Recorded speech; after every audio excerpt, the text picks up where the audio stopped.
If you want to refer to them, you can refer them. Okay, good morning, everybody. I will start today's class with the attendance.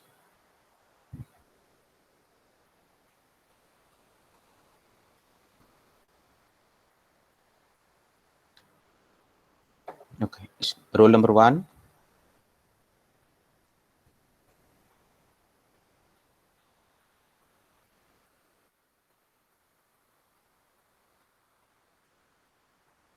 Roll number 2. Roll number 2 present, sir. Next. 3. Continue. You have to make sure you are unmuting and you are speaking. Roll number 4. 5. Sir, roll number 3 present. 6. 7. 8. 9. 10. 11. 12. 13. 14. 15, 16. 17, 18, 19, 20, 21. 22. 23, 24. 25, 26. 27. 28, 29. 30, sir.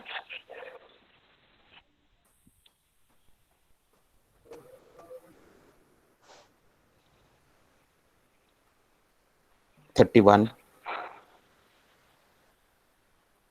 32. 33, 34. 35. 36. 37, 38. 39.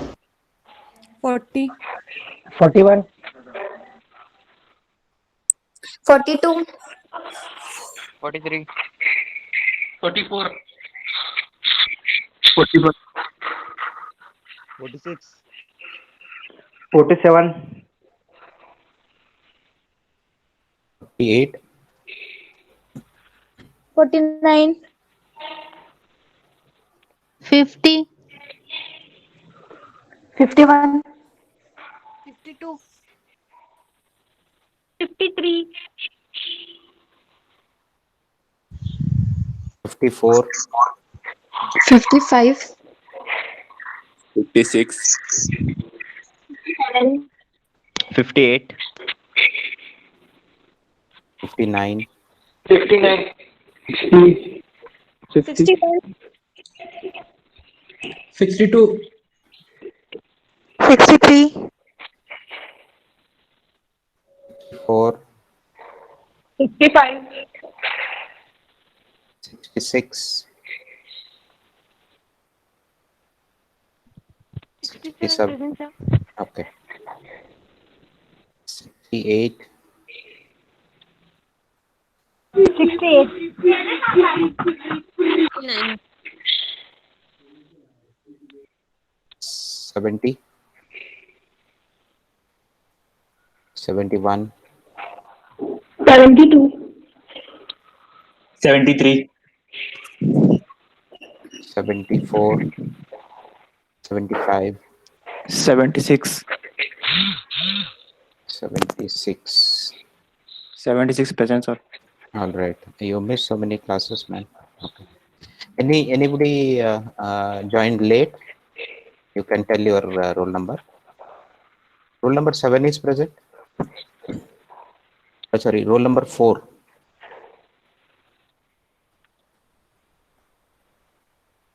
Okay. Anybody else? You can speak So up. 11. Hmm? 11. Okay. 27, 29, sir. 20. 9. Anybody else?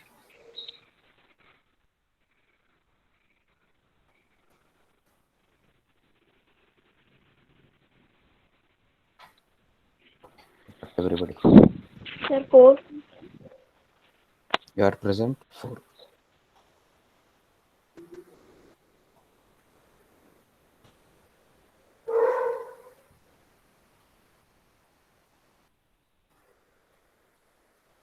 Okay. So we'll start with the next part. Okay.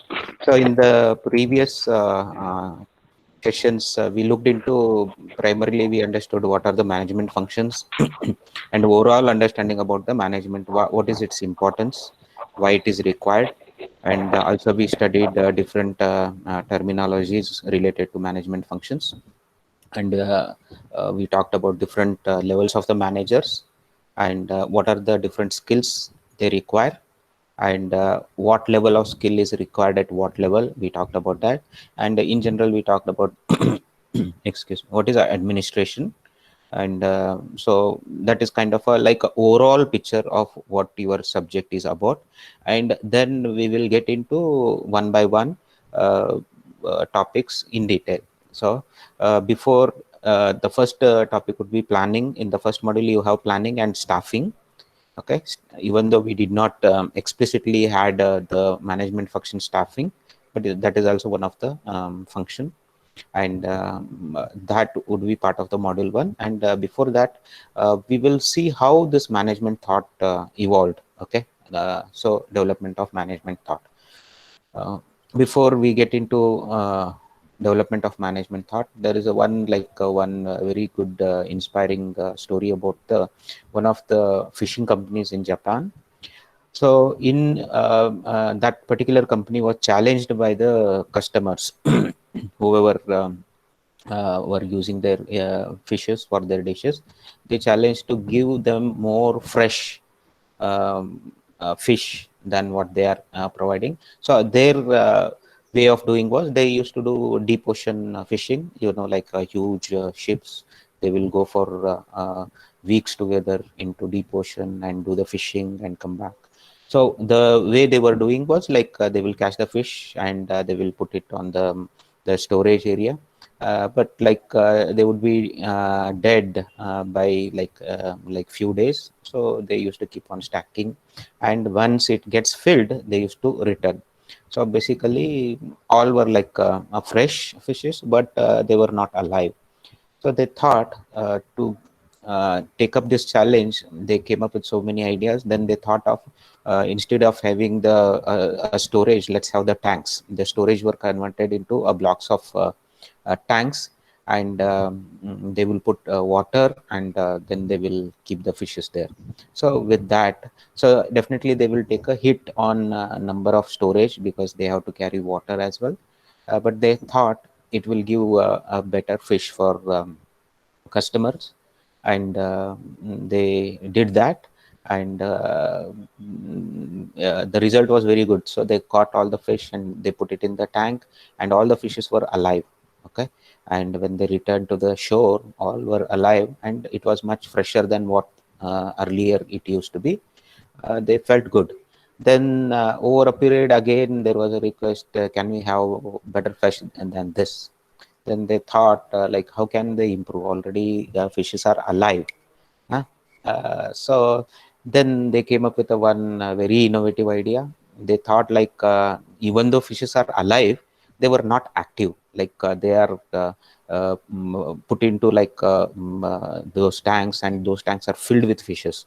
There was hardly any space for movement, so they were like idle, inactive, and they thought if fishes were more active, then it would be maybe it will be better. Then what they did was a simple idea. They took one fish, a shark, okay, small shark. They put that shark along after catching the fishes. They will put the shark, because of the, even though shark will eat few fishes, because of the shark's presence, the fishes were moving around, all were active. So that gave even better results. So innovations are possible. There is no end to the innovation. So every organization can come up with a better thoughts. You being like entrepreneurs, you can come up with so many ideas, okay, and solve the problems. Basically solving the problems. I told you why projects are implemented, to improve the productivity or to solve the problems that society faces. Okay, so with that thought, we will look into development of management thought, how it started. Okay.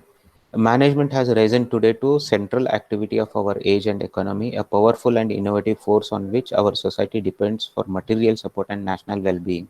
So management is now most essential in all aspects of life, irrespective of what kind of a organization you have, whether it's a government or business related, non-government, any kind of a organization.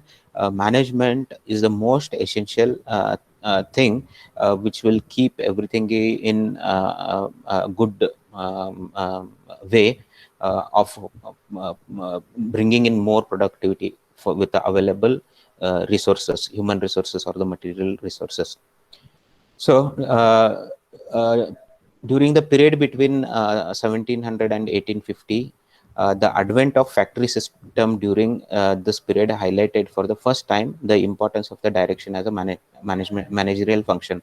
So during 1700, that is when industrialization was happening, industries were setting up, and there were a lot of workers used to work on those industries, and that is when the need for the management or managing the resources was thought about, because that time, like we had a lot of resources, lot of workforce, we have to manage them, right? Earlier there used to be a lot of issues like labor issues and other related issues. For handling that, there was a new knowledge that was required to manage these resources. Several economists during this period explained in their writings the concepts and functions of management. So slowly the economists they started coming up with some of the thoughts, their thoughts of how to manage. Okay, and they started writing on those concepts, and some of the industries they slowly started implementing those concepts.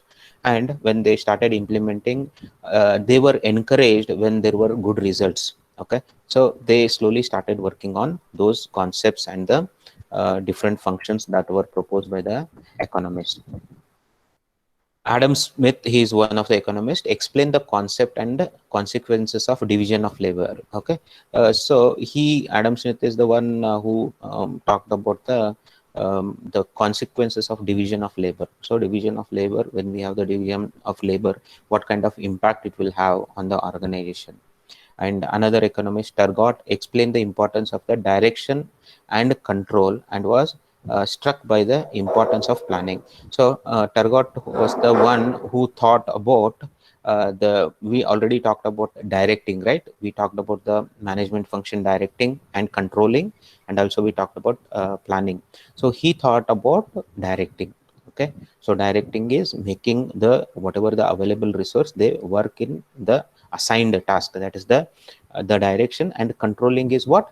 Making sure whatever the task that was planned is going according to the plan, and if there is any deviation, bring in corrective actions. So that was the idea of the Turgot. And also he emphasized on the importance of planning. He was the one who told how planning is important for any organization or the project. But management as a separate field of study can be said to have emerged only during the second half of the 19th century, when with the introduction of joint stock companies, a new industrial era began. So during second half of the 19th century, when industrialization was at peak, management, then it evolved as a separate, very visible field.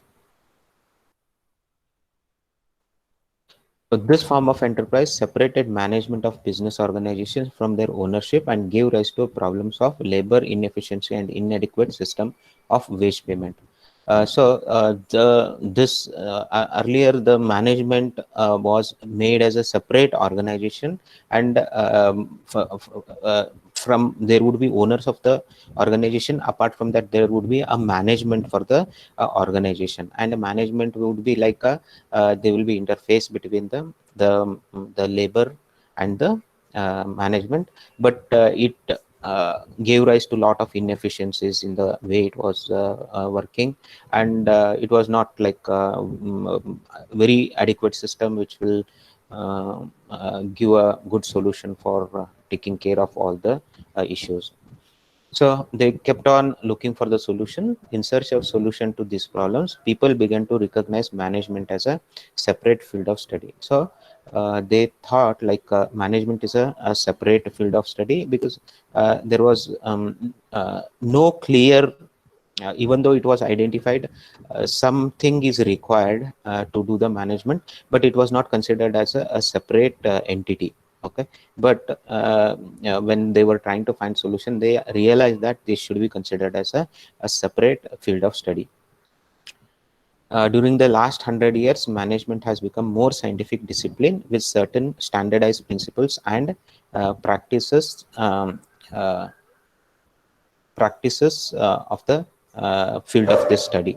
Okay, so we talked about management as a science, management as an art.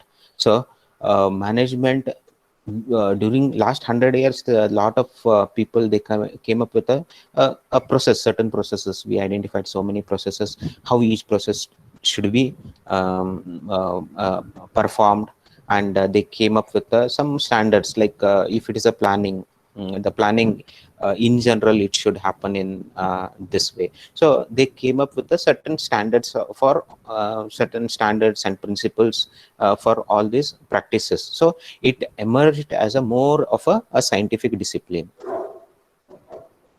The evolution of management thought during this period can be studied in three parts. So if you see the evolution of the management, you can broadly classify them into three major categories. First one is the early classical approaches. Okay, early classical approaches, when the thought of management has started, like those were grouped into early classical approaches, and it is represented by the scientific management. So this is one. We will look into the scientific management today. Who is the father of scientific management, and what are the recommendations, and how he came up with those recommendations. Then administrative management and bureaucracy. So those are categorized as an early classical approach. And second phase of management thought started, that was grouped under as neoclassical approaches. And these neoclassical approaches are represented by human relations movement and behavioral approach. So in the neoclassical approach, there were more importance was given to the human relations, okay, and the behavior aspect of the human. And the last one is the modern approaches. This is represented by quantitative approach, system approach, and contingency approach. And there are a lot of approaches are there, even though it is not covered here. It is adopted by the different organization. One of the example you must have heard is a TQM, total quality management. So based on the industries and the organization, there are particular management theories proposed for that kind of industries, let's say for manufacturing or automobile industry. So there are different modern approaches that were proposed, which also evolved as a modern approaches. The contribution made by all these approaches to management serve as a foundation for modern management. So all the contribution that management today's, whatever that management today that we have, it is an evolution from all these different approaches. So whatever we are seeing today, it is because of early classical, neoclassical, and when modern approaches started, it is a culmination of all these different approaches that together make the management, modern management that we have today. And it is continuously evolving. So it keeps on, because the kind of challenges will change. The kind of challenges that were there 100 years back and the kind of challenges that we have today, it is totally different. So the when we have the challenges are different, the approaches would be different. So first one is the among the early classical approaches, we have the scientific management. And Frederick Taylor, he is considered as a father of scientific management.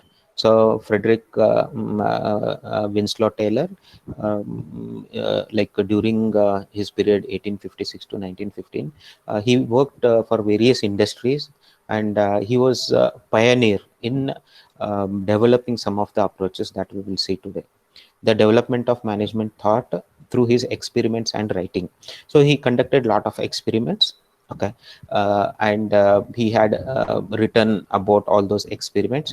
And when we say experiments here, you have to think about uh, earlier management. When it started from the industry perspective. So IT industry is totally new industry. So IT industry, you have to see all this explanation from the perspective of a factory, okay, or a manufacturing.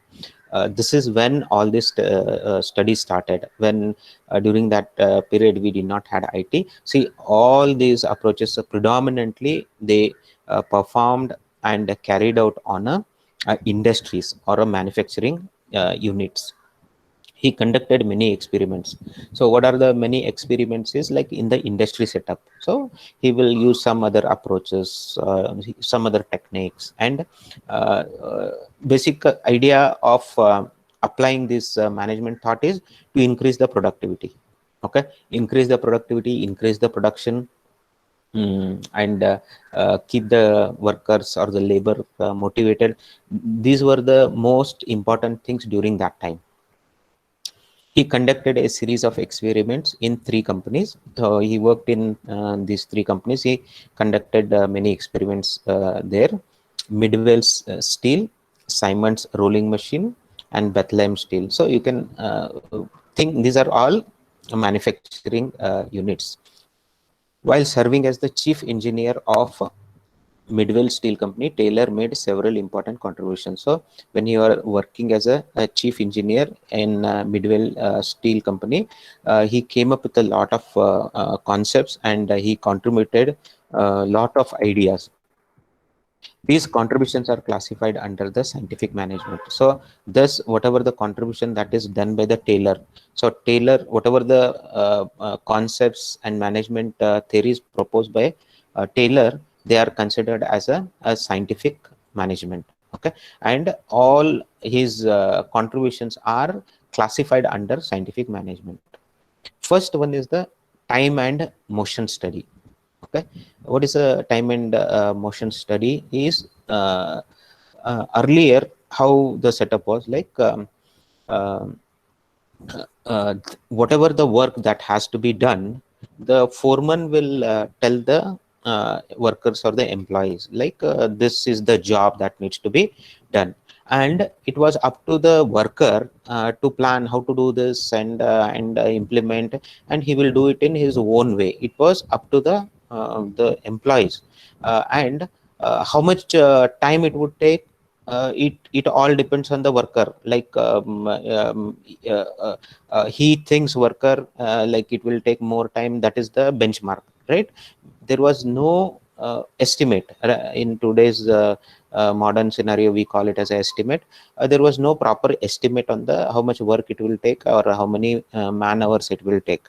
So it was all dependent on the workers, and workers were paid on the rate at which they produce the pieces. Okay, so that was a piece rate. Let's say if a worker produces like 50 pieces, there used to be a rate like based on he produced 50 pieces, based on that the payment would be there. So that is the rate would be there. So the employees or the workers will always think that if they produce more, right?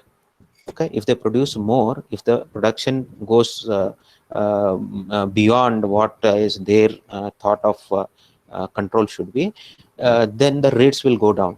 if the rate goes down, because they are able to produce more, they thought like the rates will go down, they might be paid less. That was the attitude of the workers or the employees. So they will reduce the production, they will hold back on the production, they will not let the production go beyond a certain level, because they had a thinking that their rates will go down. So that was a problem. He knew, Taylor knew how piecework employees used to hold back production to 1/3 level. Okay, so they used to hold back to 1/3 level. Suppose if certain factory is able to produce like 3,000 units of something, they will hold back to 1/3. That is only 1,000 units. Okay, because they feared that their employers would cut their piece rate. So piece rate is like their payment, how much payment they will get. So if the number of pieces are more, they might reduce their rate. So that was their thinking. As soon as there was a rise in production, and no one knew how much work it was reasonable to expect a man to do. And I told you, right, the workers were told to do certain job, right? They will get the job, and worker will decide how much it will, how much time it will take. So nobody other than the workers had an idea how much time it will take. So he realized, Taylor, this is a problem area. Then he therefore started a time and motion study. So time and motion study, that is what he planned. So what the time and motion study involved, each motion of the job was to be timed with the help of a stopwatch, and a shorter and fewer motions were to be developed. So for doing certain job. So here job is a piece of work. So in manufacturing, like we say job, any piece of work. Suppose if you are making a gear, that's the one job. So time and motion, what it involved, it is capturing the time for each job. So for doing particular job, let's say gear, you are developing some kind of a gear. For doing that gear, how much time it would take. Okay, he will record using the stopwatch. So he will record, he will see the worker doing it, and he will record. And also he thought of bringing in shorter and fewer motions. So when we are doing job, so let's say gear, it will have all that spikes and whatever the spindle and everything. When they put together everything, he came up with a shorter and fewer motions. So if any unnecessary motion, he tried to avoid, and he tried to come up with a shorter and fewer motions for each of this job. Basically what he tried to do was estimate the work that is involved in creating a certain job. Thus the best way of doing job was found. By doing all these things using the time and motion, he was able to came up with a best way of doing job. If you are making a gear, he came up with what is the best way to do a gear in minimum time with a shorter or fewer motions. This replaced the old rule of thumb knowledge of the workman. So what had happened, because he was able to get the best way for doing every job, let's say it is some part of a engine, spark plug, gearbox, he came up with for all of these jobs, he came up with the best way. So he knew what is the best way to do. Now because he knew that, the earlier rule of thumb is like a rough estimate. Workman will tell that is called a rule of thumb. Rule of thumb is like a approximate. So it replaced that approximation, what workman used to do, and we knew exactly how much or roughly how much time it would take for each job. And that was the first one, that is time and motion. And second one that was proposed was the differential payment. And what is a differential payment? He linked incentives with the production. So he was the one, we can say, who thought about motivating. Okay, he thought of motivating the workers, giving some kind of a financial incentives. Okay, he linked incentives with the production. So incentive is what? something you will get more than what you get. Means incentive is, it is more than your salary, so you will get additional things. So he linked that incentive to production.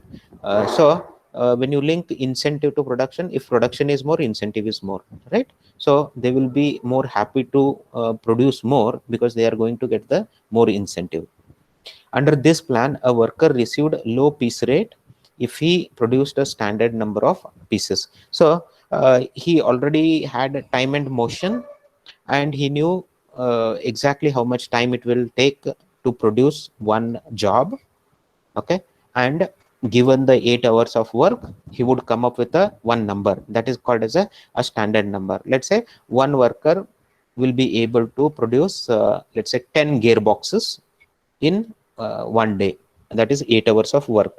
So he came up with that idea, like any worker should be able to produce the standard number of pieces. If they did less than that standard value, so he has set the 10, and if somebody does less than that, he would get a lower piece rate, means the rate would be reduced, so his payment would be reduced. High rate if he surpass the standard. Let's say a certain worker, he produces 12 units, then he will get a higher rate. So this will encourage them to produce more than the a standard number. Standard number is what? That is what is expected to be done by all the workers. If any worker exceeds that number, he will be getting a higher rate or the higher payment. If any worker he will not able to do the standard number of pieces, then he will get the a lower rate, that is lower pay. Taylor thought that the attraction of high piece rate would motivate the workers to increase the production. So Taylor thought because higher rate, they are going to higher piece rate if they produce more than the standard, and it will motivate them because they are going to get additional income, right? Incentives they are going to get. It will motivate the workers and it will increase the production. So this is earlier thought of motivation. So before that, there were no thoughts about motivating the workers.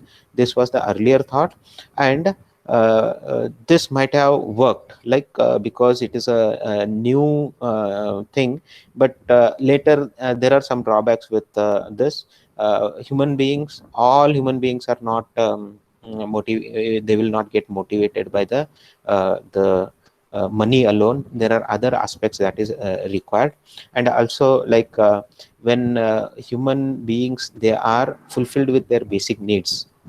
Okay, most of the time when they are satisfied with the basic needs, most of the time money is not a real motivator. Okay, so later management practitioners, they proposed with different ideas of a motivation. The third one is drastic reorganization of supervision. So this is the third thing he brought in change, and this change is visible even today. So all the manufacturing units, if you see even today, they are following very close to this kind of a reorganization that he did. He suggested two new concepts. One is separation of planning and doing, and functional foremanship. Okay, so this is the most revolutionary idea he thought of. Earlier I told you, worker the foreman will just give the job. Okay, he will say this has to be done. The worker will plan how to do it, and then he will also see how to do it, and he will do it. That means what? Worker was doing the planning, and he was also working on doing aspect of that particular job. He was doing both the things. What he did was, he separated the planning and the doing aspects. So planning has to be done separately and the doing has to be done separately. That is the first change he brought in the reorganization of supervision. And the second thing he brought in is functional foremanship. Functional foremanship, this concept is like foremans will be experts in certain areas, certain functional areas. So we will have he proposed the foremanship for every specialized functional knowledge. So we will have, if there are like n number of functional areas, then we will have n number of foremans. For to give a very simple example is like some foreman is specialized in doing gearboxes, some foreman is specialized in doing gears, some foreman is specialized in doing engine and things like that. That is the different functional area. In those days, each worker, to plan his own work, the worker himself used to select his tools and decide the order in which the operations were to be performed. So everything was worker was doing. He will plan, he will use whatever the tools, and he will decide in what order he will do that. Foreman was just like he will give the a job. Foreman simply told the worker what jobs to perform, not how to do them. So how to do them is decided by the worker himself. So Taylor made a big changes to this. Taylor suggested that the work should be planned by the foreman and not by the worker. So who is a foreman? Foreman is like a supervisor to all these workers. The planning aspect should be done by the foreman. That is what Taylor suggested, and not the worker. Worker will be only working on the doing part. So how to do it, foreman will tell. The worker will be restricted to just do the work that is told by the foreman, and foreman will do all the planning. And today also, if you go to the factories, this is the still this is the what is followed. Foreman will be there, he will do the planning aspects, and workers will do whatever the job they have to do. So they will not be thinking about the planning, and he will get how to do that particular job. All the steps will be given and he will be doing according to that. He said that there should be as many foremen as there are special functions involved in doing a job. So also he proposed number of foremen will be equal to number of special functions, which had a little drawback, and later it was changed. Each of these foremen should give orders to the workers on his specialty. So now each of these foremen will give orders to the worker. So it created a kind of a complex situation. If certain worker is let's say he's working on some generic machine, he has to get instruction from multiple foremen. That led to some of the problems. The fourth thing that is proposed under classical approach is scientific recruitment and training. So this is also a most important thing, and that is being used till today. Scientific recruitment and training. What is scientific recruitment is they did the recruitment of the right kind of a resources, right kind of a people who had a knowledge or orientation towards the specific work that has to be done. First thing is that, and second thing is every worker would be given a training in spite of whether whatever kind of experience or he's a suitable candidate. Job specific training means whatever the work that the organization or the factory was doing, very specific training was given. Taylor emphasized the need for scientific selection and development of the worker. So development aspect is the most important thing. Through different kinds of training, they will be very productive for doing that particular type of job. He said that management should develop and train every worker to bring out his best faculties. So his idea was management is responsible to train every worker so that we can bring the best out of them, so the productivity will be more and the production will be more. Enable him to do higher, more interesting and more profitable class of work than has done in the past. So instead of doing the routine, okay, routine kind of a work, we should be enabled to do higher and more interesting and which are more profitable. So that kind of work he should be encouraged to work upon. So that is under the scientific recruitment and training. And the fifth one is intimate friendly cooperation between the management and workers. So this is the most essential. During that period, there was a lot of labor unions. Now also there are a lot of labor unions. there used to be a lot of conflict between the management and the workers. When there was a conflict between the management and the worker, most probably the reason for the kind of friction between the management and workers was like either the pay, wages, or the environment, the kind of environment. Ultimately, everything boiled down to the amount of profits that the particular organization was making. Clear? So he proposed there should be very intimate and friendly cooperation between the management and the workers. Taylor said that for the earlier suggestions to succeed, a complete mental revolution on the part of management and labor was required. So during that time, was a very revolutionary idea where management and the worker classes were totally different, and there were hardly any communication between them. So he proposed for a cordial relation between them in order for the organization to succeed. Instead of fight over profits, they should both try to increase the production. So as I told, it's always the fight over the profits. The workers expect more wages, and management, they try to make more profit out of whatever production is happening. So instead of fighting over that, he proposed them to increase the production. When you increase the production, apparently what will happen, the profits will increase, so it can reduce the conflict between the management and the workers. By doing so, profit would be increased to such an extent that labor and management would no longer have to compete for them. So production will increase, profits will increase, the conflicts will reduce. Taylor believed that the management and labor had a common interest in increasing the productivity. So Taylor believed both management as well as workers, they should focus on increasing the productivity and production so that the profits will be more and both will be benefited. Taylor's concept of scientific management developed into a movement and dominated the industrial management scene for several decades after him. So these were the revolutionary thoughts during that time, and these concepts were used by many manufacturing units and organization for several decades. Okay, and some of the things are even relevant today and are being used till today also.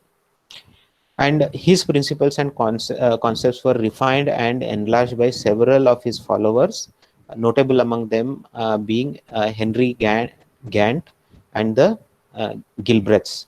Okay. Later, after him, there were many other people who followed him. They worked upon his work and they proposed new concepts. And most prominent is Henry Gantt, okay, and the Gilberts. Have you heard about the Gantt chart? So it is based on his name. Have you heard about the Gantt chart? Anybody? Yes, sir. What do you understand just Gantt chart?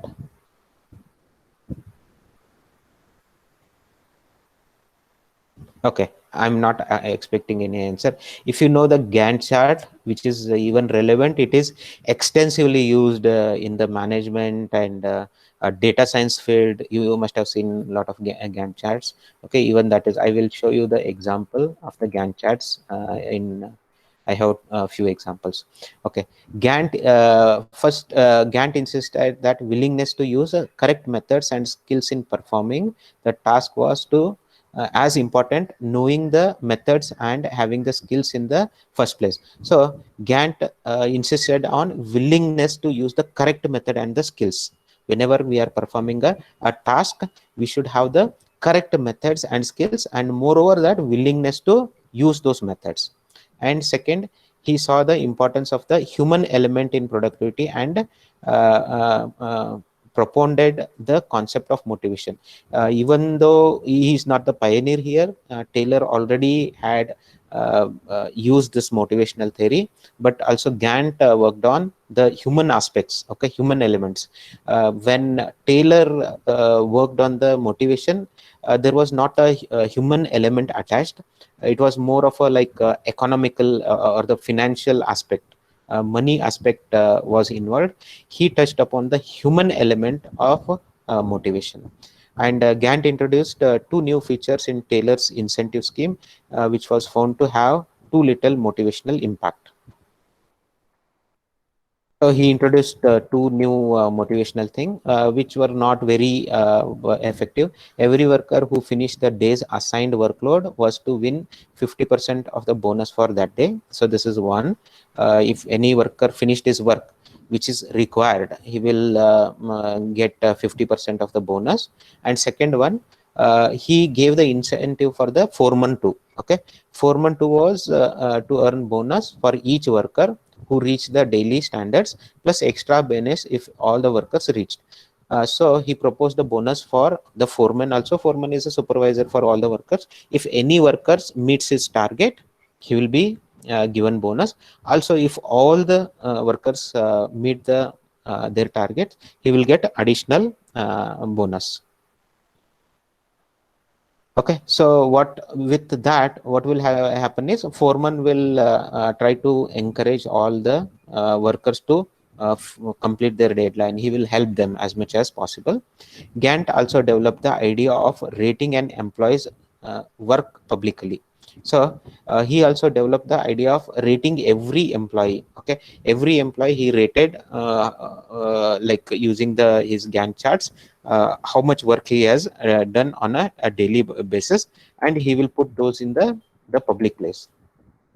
Every worker's progress was recorded on individual bar chart. Okay, so bar chart is like vertical charts. You must have seen in many paper and all those things when they give year wise, let's say year wise production of rice. So from 99, okay, 2000, 2001, so on, the bars will be there. Those called as a bar charts. So he will use bar charts to record workers' progress. He will ink them in black on days he has completed the standard, red on the days he has failed. So particular worker he has completed on that day, it will be marked in black. If he has not met the target, it would be marked as red. It would be this particular bar chart will be done for all the workers. Gantt originated a charting system for the production control. This system called the Gantt chart is still in use today. So we talked about, I will show the example. He was the one who created the Gantt chart for the production control. It reflects each human's daily performance in relation to predetermined quota or standard performance. So those charts will give us an idea what is the daily performance in with respect to what is predetermined, that is what is the standard amount of work is expected. So with these two Gantt charts, I will just stop. We will continue in the next class. See, you can see this is a project status. Just I got this from the internet. This is could be IT project or any kind of a project, and you will see this is the project status, and these horizontal bars they represent the task. Okay, in the task 1, activity 1, it will start on March 3rd. Okay, and it will end on March 14th. And if certain work can be done in parallel, so you see this work has to be done alone. You cannot work on any other chart, any other task.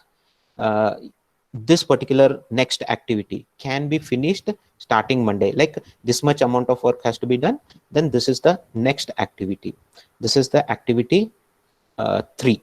You can see task 1, activity 1, activity 2, activity 3. Similarly, task 2, task 3, and you can see this is the completion of the project. Here is the completion of the project, and on these circles what you are seeing is who is going to work on this task. I don't know what is this, is just the abbreviation HB, name of people.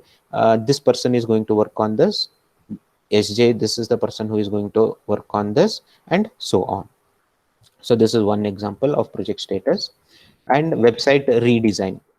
We have this is another Gantt chart. You can see here planning, research. Research is the first activity, then planning, coding, okay, coding or structure, development, then launch and post launch. Okay, this is related to engineering. And for marketing, first is the research, how the website is going to be, then user experience during this time period, then copywriting, then promotion. Once it is launched, the promotion, design aspects, page mockups, okay, visual collateral, copywriting, and promotion. So these are just examples. You can do the Gantt chart for any kind of activity you are performing. So with that, we will end today's class. Okay, if you have any questions, you can ask me. Okay, I will give check whoever is here. I will give the attendance for them. Thank you all. Thank you.